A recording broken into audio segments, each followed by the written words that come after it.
Medios de información, toda la ciudadanía que nos observa por las plataformas, un saludo cordial. Vivimos en tiempos de cambio. La realidad política de nuestro país y del mundo está cambiando.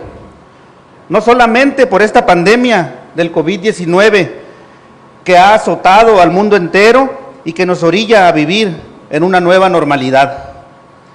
El cambio al que hago referencia es un cambio profundo y verdadero que inició hace 2 años y que actualmente sigue en marcha a pesar de las dificultades y de la resistencia que ha presentado por quienes no quieren que el pueblo retome su destino en sus propias manos. Este cambio político y social nos ha hecho ver la realidad de las cosas. Hemos abierto los ojos y sobre todo estamos haciendo conciencia. El modelo político añejo, rancio y enraizado se niega a ser desterrado de nuestra sociedad y de nuestras vidas. No debemos claudicar en la lucha y en la insistencia de instaurar en nuestro país y en nuestro estado otro modelo de hacer política y una forma totalmente distinta de gobernar. Es necesario para nuestro país y para nuestra entidad dejar atrás los privilegios, la corrupción y las formas de hacer política que han resultado deletéreas para nuestra sociedad y para nuestras vidas. Devolver el gobierno al pueblo, a la gente, para que ese poder político, institucional y financiero se ponga al servicio de la ciudadanía, sobre todo de los que menos tienen.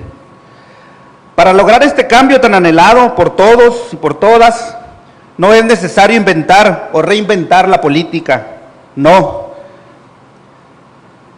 Tampoco inventar formas nuevas de hacer las cosas. Debemos retomar principios que han construido esta patria, principios que se han plasmado en documentos bellísimos y muy importantes para nosotros, como los Sentimientos de la Nación, escritos por José María Morelos y Pavón. En ellos exponía que hay que moderar la opulencia y la indigencia. También decía que la esclavitud se proscriba para siempre, y lo mismo la distinción de castas, quedando todos iguales, y solo distinguirá a un mexicano de otro el vicio y la virtud. También hablaba ya en ese entonces el siervo de la nación de la división de poderes, que la soberanía dimana inmediatamente del pueblo, el que solo quiere depositarla en el Congreso Supremo Nacional Americano, compuesto de representantes de las provincias en igualdad de números. Así decía textualmente en los Sentimientos de la Nación. Años más tarde, a mediados del siglo XIX, los liberales, encabezados por el presidente Juárez, restablecieron la República, expulsaron para siempre las ideas imperialistas europeas e incluyeron en la Constitución de 1857 el artículo 39, un artículo hermoso que resume la esencia del pensamiento liberal y democrático. Y dice textualmente, artículo 39, la soberanía nacional reside esencial y originalmente en el pueblo. Todo poder público dimana del pueblo y se instituye para beneficio de éste. El pueblo tiene en todo momento el inalienable derecho de alterar o modificar la forma de su gobierno.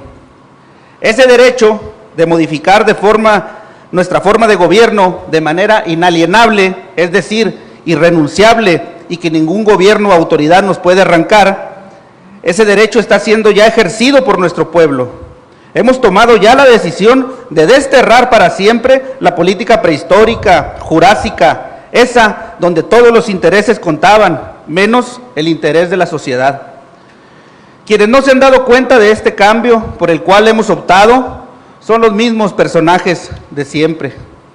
Algunos empresarios y políticos, sobre todo, que se beneficiaban con la corrupción, con los privilegios, con el tráfico de influencias y con la impunidad imperante de la que era presa nuestro país. Y no es que no se den cuenta, es que se niegan a aceptar esta nueva realidad y esta nueva normalidad política que la sociedad exige. Gobiernos transparentes, austeros, eficientes, humildes y sobre todo al servicio de las mayorías y no al servicio de unos cuantos. A nivel nacional lo vemos diariamente, cómo atacan la mayor parte del tiempo a través de muchos medios de información, sobre todo televisión.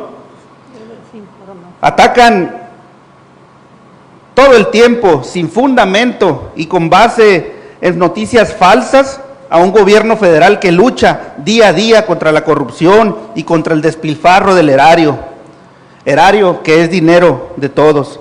Y ese esfuerzo de la derecha por aferrarse a las viejas prácticas políticas y mantenerse a toda costa en el poder y en la cúpula del privilegio se replica también en las entidades federativas. Entidades que son gobernadas por personajes siniestros que, lejos de comportarse como representantes populares y como titulares de un poder público al servicio de la gente, se comportan como virreyes y toman actitudes monárquicas y fascistas. Tal es el caso de nuestra entidad, con la obvia intromisión de la que hemos sido objeto en este poder por parte del Poder Ejecutivo, al intentar desconocer este poder, esta soberanía, una vez que se dio cuenta que no le favorecen los trabajos legislativos que aquí se han llevado a cabo en beneficio de los ciudadanos de Sudcalifornia. Otro caso lamentable es lo ocurrido en Colima, donde un grupo de diputados fueron reprimidos brutalmente y golpeados por la policía estatal al oponerse al endeudamiento del Estado. Es decir, fueron golpeados por oponerse a la política del gobernador del endeudamiento. A ese grado han llegado quienes se niegan a ver la realidad, que no miran ni escuchan la exigencia de la sociedad, que a través de su voto hace 2 años pide a gritos un gobierno eficiente, más representativo, horizontal, que vele por los intereses colectivos y que no sea ya el gobierno una manera burda de hacer negocios al amparo del poder y del dinero público. ¿Se pueden construir acuerdos a pesar de las diferencias ideológicas? Claro que se puede. Tal es el caso de México y Estados Unidos. Hace una semana nuestro presidente dio cátedra de diplomacia y dignidad. Por primera vez desde hace muchos años se presentó un presidente mexicano a la Casa Blanca con la frente en alto y no de rodillas. Y no de rodillas como en los últimos sexenios. Y dejando a un lado, por ambas partes, la soberbia y los extremismos, se construyó un acuerdo comercial donde el eje principal, la piedra angular, fue el beneficio y el bienestar de los trabajadores. De la misma manera podemos en las entidades federativas, a pesar de nuestras diferencias, realizar acuerdos y diálogos que nos permitan construir una sociedad mejor, más justa, equitativa, democrática y transparente. Nos une a los 3 poderes del Estado y a los 3 niveles de gobierno un interés superior, que es el interés de la ciudadanía y el trabajo en beneficio de esta. No debemos anteponer los intereses políticos o económicos sobre el bienestar de nuestros representados, hombres, mujeres, niñas y niños que diariamente se esfuerzan por alcanzar sus sueños y sus metas, que buscan la felicidad a pesar de las pandemias y las crisis económicas y a pesar de nosotros los políticos. Nos debemos a la sociedad, a la clase trabajadora, a los estudiantes, a los deportistas, a los grupos vulnerables y en general a todos los sudcalifornianos y sudcalifornianas que nos dieron la confianza de estar aquí representándolos. Le debemos al pueblo sumisión y obediencia. Invito a la reflexión, al diálogo y al debate que nos permita llegar a acuerdos que pongan fin a nuestros conflictos y nos permita servir y poner el poder al servicio de todas y todos. Invito nuevamente a la reflexión, sobre todo al Poder Ejecutivo. Espero que por fin escuche las exigencias de la sociedad y se deje de hacer politiquería. Por ejemplo, lo que sucede en Ciudad Insurgentes. Ante la escasez de agua potable, la Secretaría de Educación Pública Estatal, por órdenes del gobernador y con la complicidad del secretario de Educación Pública, se niegan a prestar el pozo del sector agrícola de la Escuela Secundaria Técnica 2 para garantizar el suministro de agua potable en Ciudad Insurgentes, cosa que se ha venido haciendo por años. Y ahora, con fines políticos y con la siniestra finalidad de hacer quedar mal al Ayuntamiento de Comondú y sacar provecho político para la contienda electoral del próximo año, se niegan a prestar este pozo de agua potable. Ese solo es un ejemplo de muchos, donde no debe de estar el interés de un grupo político por encima de los derechos fundamentales, como es el acceso al agua potable.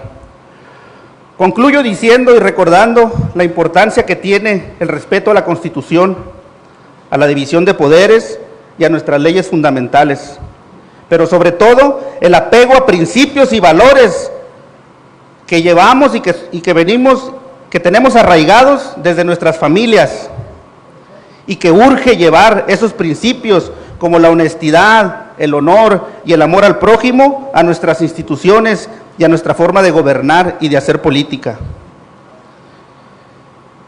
Compañeras, compañeros, no permitamos que nuestras diferencias o nuestras ideologías estén por encima del interés superior, que es servir al pueblo. Hasta que la dignidad se haga costumbre. Que vivan los principios, que viva Baja California Sur. ¡Viva México! ¡Viva México! ¡Viva México!